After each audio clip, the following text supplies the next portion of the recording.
ایران، استان زرخیز خوزستان، جلگه سبز، سرزمین نخل‌های ایستا و مقاوم و مردانی که بر آن شدند تا برای سازندگی این کشور با بهره‌گیری از دانش و تخصص روز افتخار بیافرینند. لوله آمد! لوله آمد! لوله آمد! لوله آمد!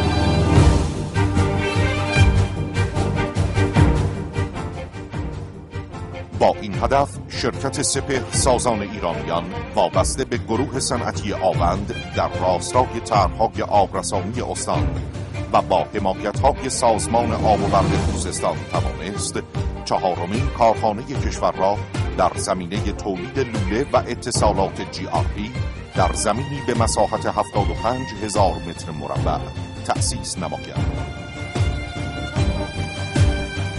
این کارخانه با 7 خط تولید لوله‌های GRP به روش دیسکانتینیوس از سایز 150 میلیمتر تا 2600 میلیمتر دومین تولید کننده عمده این لوله در کشور محسوب می‌گردد و همکنون این شرکت در حال نصب و راه اندازی 3 خط تولید لوله‌های GRP به روش کانتینیوس تا قطر 2600 میلیمتر میباشد.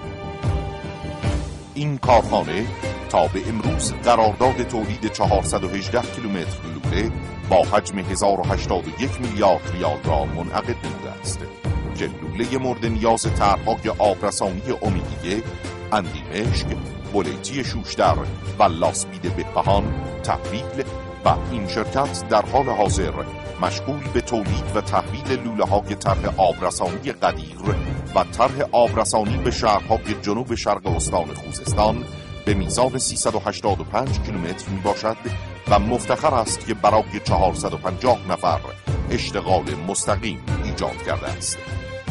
شرکت سپهر سازان ایرانیان برای بالا بردن سطح کیفی محصولات تولیدی خود موفق به دریافت نشان استاندارد ملی، گواهینامه ایزو 9001 و ایزو 14001 از شرکت توف آلمان و تاییدیه بهداشتی بودن محصول WRAS برای انتقال آب آشامیدنی از کشور انگلستان شده است.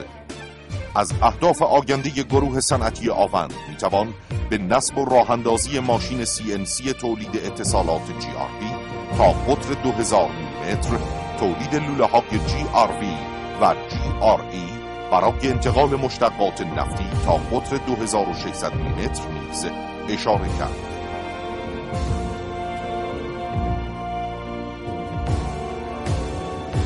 و به واقع مدیران این مجموعه بر اندیشه خود که همانا سازندگی ایران است استوارند و می ستایند آنانی را که گل نیلوفر بر سنگ سخت ایران زمین به یادگار کاشته اند. خاکش را آبیاری کنید.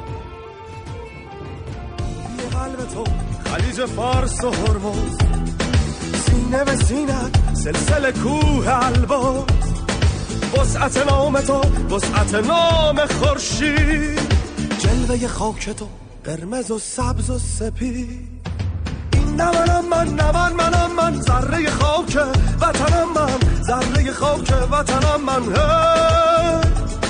ایران خاک در ایران، ایران قرش شیران، ایران همیشه جاویدان.